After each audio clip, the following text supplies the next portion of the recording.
Bismillahirrahmanirrahim. Alhamdulillahirrahmanirrahim. Salatu wassalamu ala asrafil anbiya'i wal mursalin Sayyidina wa maulana Muhammadin ala alihi wa sahbihi ajma'in, amma ba'du.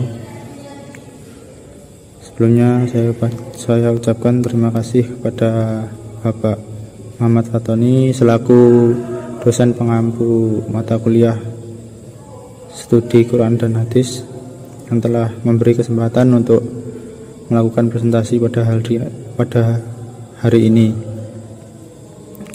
Langsung saja, yaitu pemaparan materi mengenai proses penulisan dan pengumpulan Al-Quran.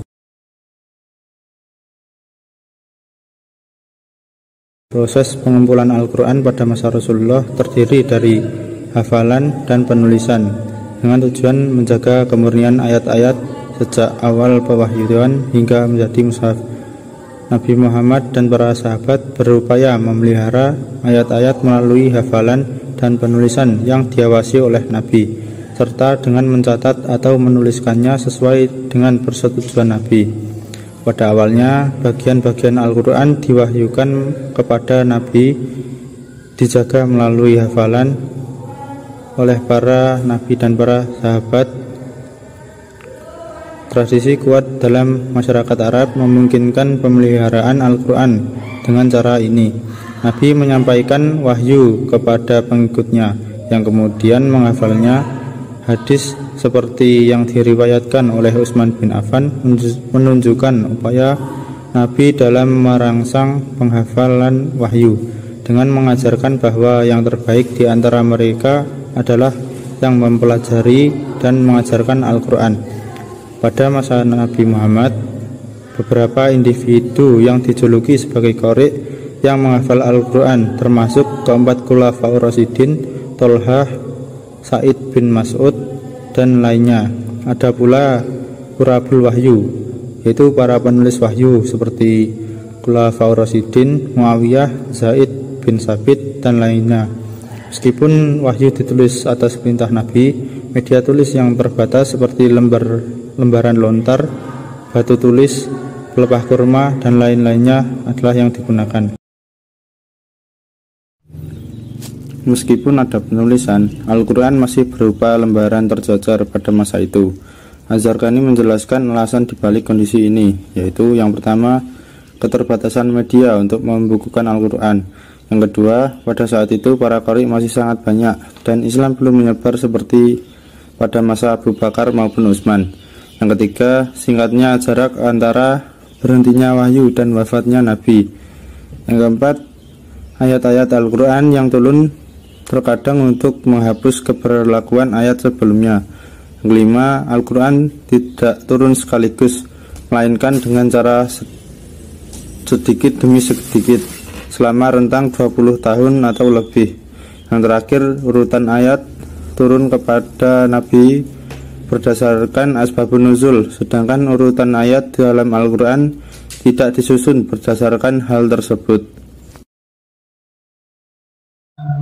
Baik, saya Nikma Muhammad Manadir sebagai presentator kedua akan menjelaskan materi saya mengenai proses pengumpulan Al-Quran pada masa Khulafaur Rasyidin.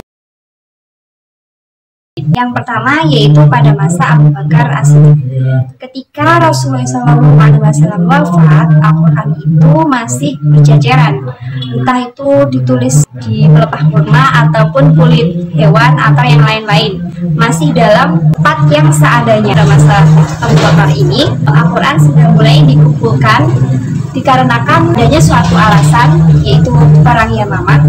Pada Perang Yamamah ini menggugurkan banyak sekali qari-qari atau penghafal Al-Quran, yaitu sebanyak 70 qari meninggal pada saat Perang Yamamah ini, sehingga dikhawatirkan hilangnya sumber asli Al-Quran itu karena meninggalnya di Perang Yamamah ini. Maka diinisiatifkan untuk membukukan Al-Quran, yaitu lewat Zaid bin Sabit. Tentu dalam pengumpulan ini tidak sembarangan.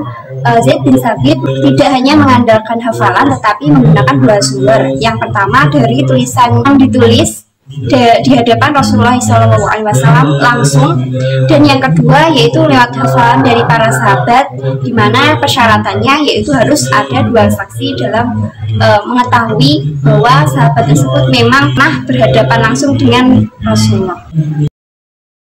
Selanjutnya yaitu pada masa Umar bin Khattab.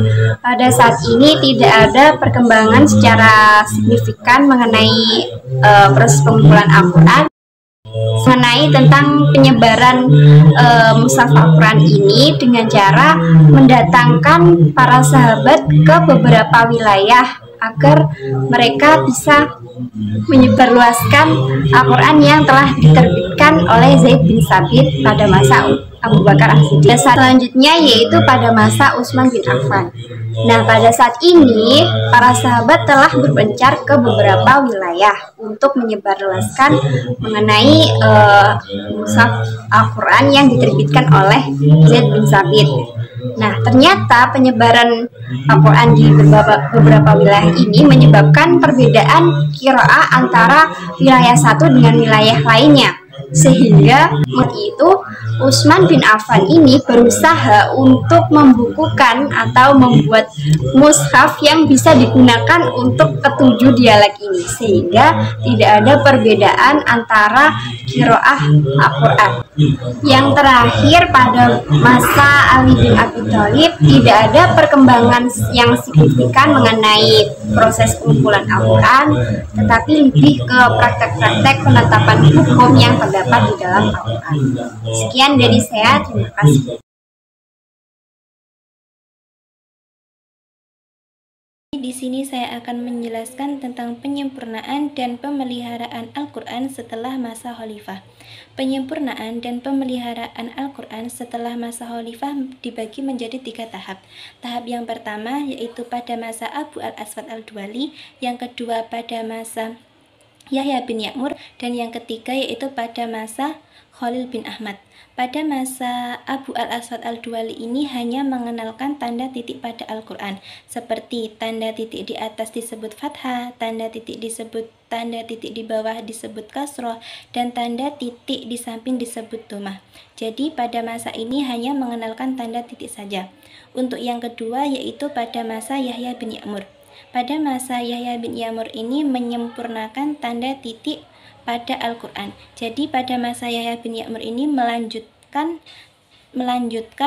pada masa Abu al-Aswad al-Duwali.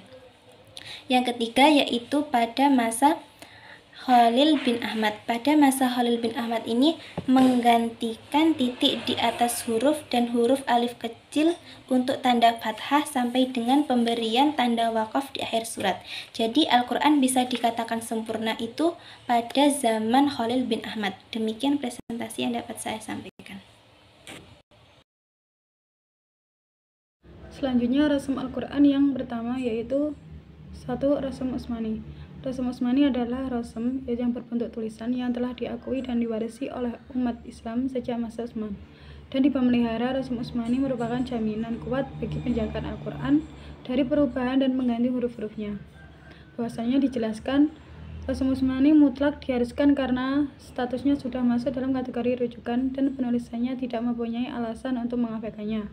Dari sini kita dapat memahami bahwa menjaga keautentikan Al-Quran tetap merujuk kepada penulisan mushaf Utsmani. Kemudian adapun pendapat para ulama mengenai rasum Utsmani dan rasum imla'i, yaitu sebagai berikut. Yang pertama, 1. Jumhur ulama berpendapat bahwa pola rasum Utsmani bersifat taufiki dengan alasan bahwa penulisan wahyu adalah sahabat-sahabat yang ditunjuk dan dipercaya Nabi SAW. Dan yang kedua, sebagian ulama berpendapat bahwa pola penulisan Al-Quran dalam rasum Utsmani hanya merupakan hasil ijtihad para sahabat Nabi, tidak bersifat taufiki. Yang ketiga, sebagian ulama lainnya mengatakan bahwa Al-Quran dengan rasum imla'i dapat dibenarkan tetapi khusus bagi orang awam. Dan dari ketiga pendapat ulama dapat disimpulkan bahwa menjaga keautentikan Al-Quran tetap merujuk kepada penulisan mushaf Utsmani. Akan tetapi, segi pemahaman membaca Al-Quran bisa menggunakan penulisan yang lain berdasarkan tulisan yang diketahui umat Islam. Namun tidak lepas dari substansi tulisan mushaf Utsmani. Dan yang kedua yaitu rasm imla'i adalah penulisan menurut kezaliman pengucapan penuturan. Ada pendapat yang mengatakan bahwa Al-Quran dengan rasm imla'i dapat dibenarkan, tetapi khusus bagi orang awam. Bagi para ulama atau yang memahami rasm Utsmani, keaslian rasm Utsmani tetap wajib mempertahankan. Pendapat di atas diperkuat oleh Al-Zarqani dengan mengatakan bahwa rasm imla'i diperlukan untuk menghindarkan umat dari kesalahan membaca Al-Quran, sedangkan rasm Utsmani diperlukan untuk memelihara keaslian mushaf Al-Quran. Bahwasanya dijelaskan bahwa pendapat tersebut lebih sesuai dengan kondisi umat. Di satu pihak mereka ingin melestarikan rasm Utsmani, sementara di pihak lain mereka menghendaki dilakukannya penulisan Al-Quran dengan rasm imla'i untuk muslimin yang kemungkinan mendapat kesulitan membaca Al-Quran dengan rasm Utsmani. Sekian pemaparan materi dari saya. Sekian dan terima kasih.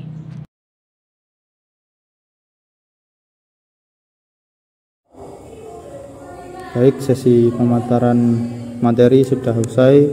Demikian diskusi kita pada hari ini, dan kesimpulan yang dapat diambil dari tema ini adalah pengumpulan Al-Quran dibagi menjadi beberapa periode, yaitu pengumpulan Al-Quran pada masa Nabi, pengumpulan Al-Quran pada masa Khulafaur Rasyidin.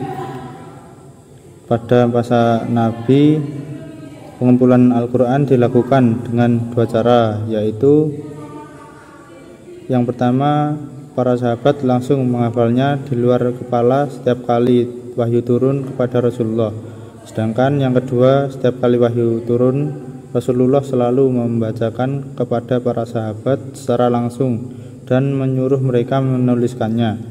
Perbedaan pengumpulan Al-Quran pada masa Abu Bakar dan Utsman adalah pengumpulan Al-Quran pada masa Abu Bakar dilatar belakangi oleh banyaknya penghafal Al-Quran yang meninggal, sedangkan pada Utsman pengumpulan Al-Quran dilatar belakangi oleh perselisihan cara membaca Al-Quran.